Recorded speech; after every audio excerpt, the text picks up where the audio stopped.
Hi, I'm Dawn and this is where Shabby meets Bling. Tonight's projects are going to revolve around decor. Well, not just any decor, Christmas entertaining decor. So, that being said, grab a cold beverage, kick back, and relax. This is Beer, Burlap, Wine, and Whimsey. I would like to thank my very talented co-hosts, Brandy from Making It My Own DIY, Jody from Jody at Southern Seasons, and Annie from Crafting with Indie Annie Jones. You're going to find the links to their channels and this fabulous playlist in my description box below. Well, of course I'm thrifting. Of course I'm thrifting. It's what I do. And look what I found. You see these? These are vintage and they are 24 karat gold and I collect them. So I waited ever so patiently for a lady to walk past them and I grabbed them. And there's a tall boy. Oh my goodness. And they're all only $1.49 each. These things are not only valuable, but gorgeous. So yes, I grabbed all three for my collection. I also picked up this wood tray / bowl, whatever you want to call it, the mimic of the old dough bowls, and it is not old, but it is not in good shape. But I figured for $3.49, I'm gonna grab it. I also picked up this little metal sled runner, whichever you want to call it. I am looking at it as Sled Runners. That's what I'm going to be using them for. This was $2.99, but guess what? It wasn't $2.99. It was $1.49 because it was a green tag week. Also at the wheel, I picked up these two turned wood bottles, and they appear to be mid-century, not quite sure. They are also candlestick holders. So for $2.99 each, I really liked them, and I thought I'm gonna grab them and do something fun with them. In other thrifted related news, I picked up this wood plate for 50 cents at a totally different resale shop. Back to you, Dawn. Thanks, Dawn. Back here in the workshop, I am working on the little sled. I want to make her runners a little more substantial, so I've cut a piece of my pallet strapping and I'm going to be gluing it on. After I have my piece cut, I lay it out and temporarily clamp it into place. You may see 3-in-1 glue here, but that's not what I ended up using. It didn't work very well. I ended up using Gorilla Glue. Once it dried, I removed the clamps and we're going to give this thing a coat of spray paint. I am using Rust-Oleum's Premium Ultra Matte in black. Once this first coat is complete, I will set it aside and let it dry. Once it was thoroughly dry, I came back and gave it a second coat. While my sled runners were drying, I decided to move back to this little bread bowl. I don't like the fact that there's all of these water stains in the bottom. So I am just taking some bleach cleaner and I'm giving it a good spray, and we'll see if I can make them go away. And like magic, just almost right before my eyes, these water stains disappeared. Now I have options. If I want to stain it, I can. If I want to whitewash it or wash it, I can. If I want to outright paint it, I can. These stains are not going to hold me back. Once I get the stains out, I am going to wash this thing thoroughly in the sink with soap and water and make sure that all the bleach is out. Then I'm going to set it aside and let it dry really, really well before I can do anything else to it. I am absolutely amazed at how clean this little bread bowl came out. I decided to paint it, and I am using a color called Jungle Green. This is from Ace Hardware. It's Ace Paint. It's called Paint Pod, and it came in a package of 3. I did not get it at Ace. I did not. I got it at my favorite resale shop for $1. 3 of these little things for $1. 3 peas in a pod. That's what it reminded me of because of the color. I did get 2 other different colors of these paint pods, and I am really, really happy with the coverage you get on these. I do end up giving this little bread bowl 2 coats. After my little bread bowl is totally dry, I am going to coat it in dishwasher Mod Podge. I busted out the Podge, the dishwasher safe Podge. And the reason I'm using this is because I know I want to put candy in it and that kind of thing for the holidays. And that way, if for some reason something melts, of course, this is not food safe. This is dishwasher safe.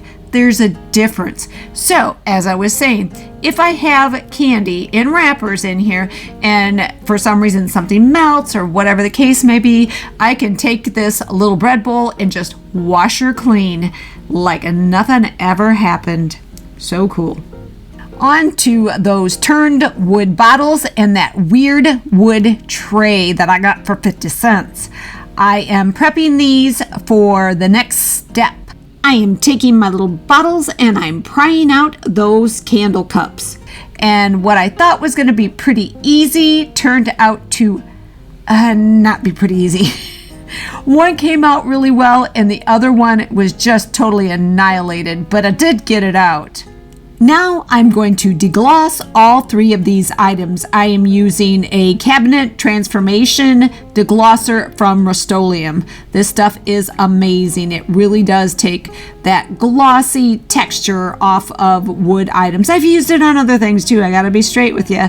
And it's worked on a couple of different items that have a shiny painted surface. I'm just using my little toothbrush to coat all of these three items and giving them a good scrub as I go. Then I will set them aside and let them set for like 5-10 minutes, maybe 20. We'll see. It doesn't really matter. It does though. It does. Do as the bottle says, not as I do. And you might want to wear some glasses, some safety glasses and gloves. Once again, do as the bottle says, not as I'm doing here. Not a good example. Don't follow this. No. After they set, I come back and take them and wash them with warm soapy water, then clear water, and then I dry them off really well. I have decided to make this little tray thing into a charcuterie board. Not just any charcuterie board, it is going to be legit. You'll be able to put real food on here, and I'm going to make it look like the base of a sled, you know, where you would actually sit to go sliding down a hill. I have little chipwood letters all laid out the way I want my charcuterie board to read. Eat, drink, and be merry. Merry Christmas, yeah. I am just eyeballing the spacing here. The bottom part is rather large, so I try to make it look as coherent as possible, and then I start tracing them. I'm tracing them simply at this point with a pencil, and I am not pressing hard because I just barely want to see the lines. Once I have traced around each and every one of my little letters, I come back with Sharpies. Not just Sharpies, but I'm using the Milwaukee markers as well. I trace around all of my letters and fill them in. I love sleds and I love charcuterie boards. I am going to leave some project video links in my description box so you can see some of my charcuterie boards and some chairs I actually made to look like sleds. Once my lettering is complete, it is time to make this look like the top of a sled. I want it to look like strips of wood. So I'm using an old painter stick and I am going to clamp it as evenly as possible, as straight as possible to my little gonna be charcuterie board. The sides of my charcuterie board are slightly rounded. Even so, I am using my speed square to try to get my painter's stick as straight and as perpendicular to the side as possible. Then I use one of my sculpting tools. It's the kind that has the little metal ball on the end of it, and I'm using it to burnish actual lines into the wood. I am digging down into it. You can actually see as I remove this paint stick that there'll be a dimensional line, and it will give the illusion of actual slats of wood. I continue doing the same process all the way down the bottom and up the top of my little charcuterie board. Then I give the entire thing a quick sanding so it looks a little aged. Then to finish it off, I come back and make it a true charcuterie board with this product. This is Watco. It's a butcher block oil and finish, and it is food safe. Now for my bottles. I want these things to not only be candlestick holders, but I want them to be vases as well. I want them to be able to hold greenery, Christmas greenery, bells. I have some beautiful bells that I think I'm going to put in here. And to do that, I need to make the cavity in the tops of them much deeper and much bigger. So I'm busting out my drill and I am going from small drill bit up to a larger drill bit, because I've explained to you before that my hand strength isn't what it used to be, and I don't want to crank my wrist by instantly going for the largest drill bit. So I steadily increase my drill bit size, and with that, the hole increases. And when I'm done, I will have a decent sized cavity to put greenery in. As I go, I almost treat my drill like a mix master.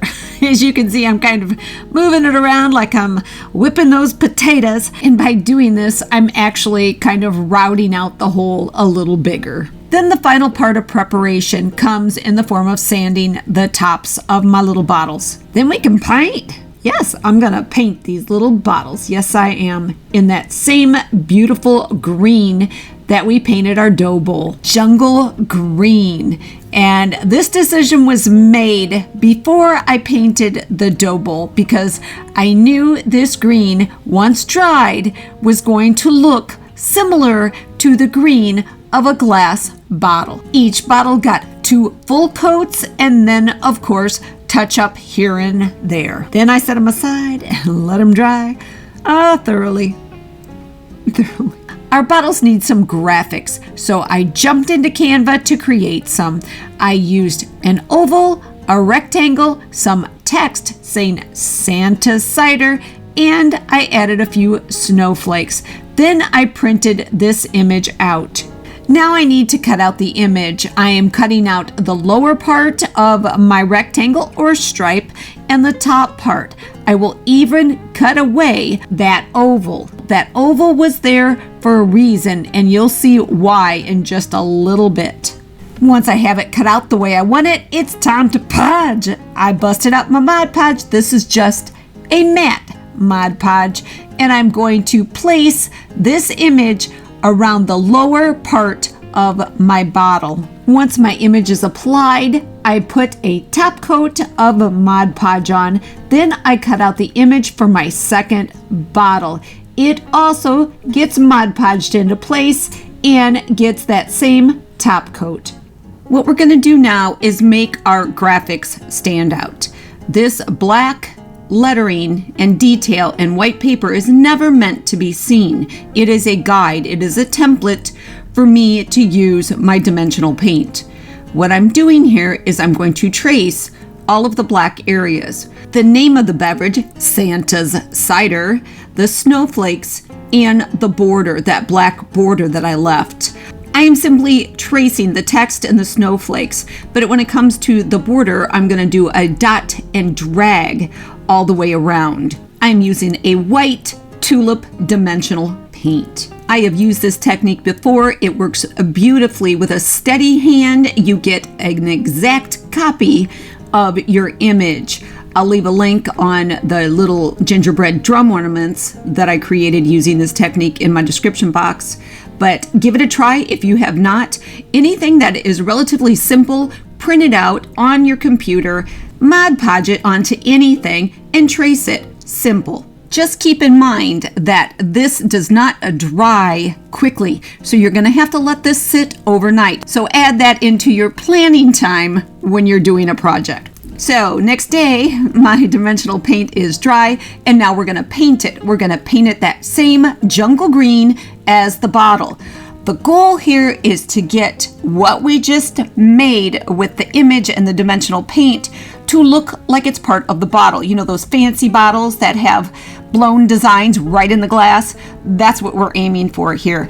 It will take 3 coats of the jungle green to cover the dimensional paint. It is a little different when you're painting over this than normal items. It has a shiny gloss to it, and so it takes a little bit more paint, a couple more coats than normal to cover it. But it eventually covers and looks fabulous and fancy and fabulous.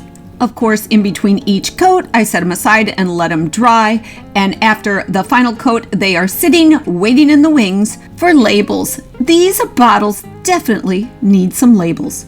So I jump back into Canva, and using 3 simple images, I'm going to create labels for my bottles. Both the labels will be the same. The images will be the same. What I have chosen is a beautiful green and red plaid, an image of a Santa Claus, and an image of hardwood flooring, which I will take and duplicate. I will copy and paste, copy and paste, copy and paste until there's a legit hardwood floor under Santa's chair. I overlay this final image onto my original image that I created with the Santa cider and the snowflakes to make sure the sizing was appropriate. Then I printed it out. Here's another printed copy of my Santa cider, and I have totally cut out the oval, the outside and the inside, and now you see what it's for. It's to overlay onto my image to make sure that the Santa will fit within that oval space. I take my cutout version and I use some painter's tape it into place, and I will very lightly trace around the exterior of my oval, except at the bottom. Below where that stripe is, where the snowflakes are, I will trace on the inside of the oval. And once I have the oval completely traced, I will cut it out. I will cut out my little Santa Claus. Back to the Podge. I have busted out my matte Mod Podge, and I'm going to place my little Santa image right on my bottle. I snuggie that a little oval that I cut out at the bottom right into the indentation left by our dimensional paint. I burnish it down, and then I come back with a coat of Mod Podge, matte Mod Podge, over the top. Once the Mod Podge is dry, I will come back with my dimensional paint and do a drop and drag all the way around the perimeter of my Santa image. Once dry, I will paint it out in that jungle green. All fancy wine bottles need decor at the top, so I have created these little discs that have a reindeer on them, and they have been created out of flour clay. You know how I love my flour clay. They are thin, and at this point, they are still pliable because I have had them stored in a little plastic bag. You will be able to see how I created these little discs in an upcoming video. Each bottle will have one of these applied at the top with some ribbon and foil for embellishments. I am painting them with a plaid folk art metallic antique gold, and it is beautiful. Remember, way back at the beginning of all this, I removed the candle cups from the top of my bottles. Well, I want my bottles to still hold candles and to be a vase, so I am creating a replacement that is hollow all the way through for the top of each bottle. I am making faux corks. I am cutting strips of cardboard, and then I will cut the exact same size strips of adhesive cork, which I picked up at the Dollar Tree, to be applied to the backside of my cardboard. The natural part of the cardboard will be on the inside of my faux cork to resemble cork. I'm not going to paint it. I will only coat it in Mod Podge to seal it when it's complete. I will seal the cork as well with Mod Podge. I will be gluing my cardboard together with hot glue, and of course, the adhesive cork is going to stick all on its own. Once the cork is wrapped around my cardboard, I cut it so that it fits snug. I pull it off, I give inside and outside those coats of Mod Podge, and we have a hollow cork. Last but not least, I am going to add some foil to the top of our bottle. Fancy bottles have foil at the top, do they not? I picked up these pretty gold foil sheets at Hobby Lobby on clearance for 19 cents each. I am going to cut strips that are going to go from the top of my bottle part way down the neck. Then I'm going to paint them in that really, really pretty plaid folk art metallic antique gold to coordinate with that little round reindeer embellishment that will also be going at the top. My projects are complete and I think I deserve a cold beverage now. But first, let's take a look. Here's that nasty dough bowl, and it doesn't look like this anymore. Now it looks like this. I have it sitting on top of the new and improved Sled Runners. I love the more substantial look of those runners. Really happy with the way that came out. Remember, our dough bowl has been painted and covered in dishwasher safe Mod Podge, so we can do things like this. It is now acting as a candy dish. I love it. It could sit on my coffee table, on my island, in my kitchen, in my pantry, anywhere, because that green is so neutral. And remember, we have the other option for the top of our sled, that old wood plate. Here she is. This is my favorite. I love this. I think it really looks like a sled, an old, worn out sled. But it is a charcuterie board, so you can really serve edible foods right off the top of this little sled. I am in love with it. Here I have it with some simple holiday treats, some candies and cookies. But you can do meats, cheeses, fruit platters, whatever your heart's desire. Now let's take a look at our bottles. They went from boring to beautiful. I highlighted the Santa cider and the jingle juice text with a little bit of that metallic gold paint. I am really happy with the outcome of these little bottles. I think the details blend beautifully with my sled and the sled tops. And here you can see the corks, the faux corks, the hollow corks. Let's put something in those corks. Here I have a candle in one of my bottles and some Christmas greenery and some beautiful bells that I told you about earlier in the other bottle. These bottles are very versatile. They look pretty with nothing in them or with candles or greenery. Let's take a look at the snowflakes on the sides. This shows you dimensional paint is really true to its name. Look at the dimension on my snowflakes and the little dot and drag detail. Did anyone notice that Santa is holding a bottle of jingle juice? I guess he also was in need of a cold beverage. This has been Beer, Burlap, Wine, and Whimsy. Thanks again to my very talented friends and co-hosts, Brandy, Jody, and Annie for joining me tonight. You're going to find the links to their channels and this playlist in my description box below. I hope you enjoyed this video. If you did, give it a like, share it with your family and friends, and anyone that likes DIYs, thrifting, repurposing, rustic, shabby chic, pub style, and Christmas decor. You can follow me on Instagram, and don't forget to check out my shop on Etsy. Ring the bell for notifications of all my upcoming videos. Leave me a comment. I would absolutely love to hear from you. Don't forget to subscribe because you know you wanna, and it's a great way to support my channel. But for now, this is Dawn with Shabby Meets Bling. Thank you so much for watching, and I look forward to seeing you next time.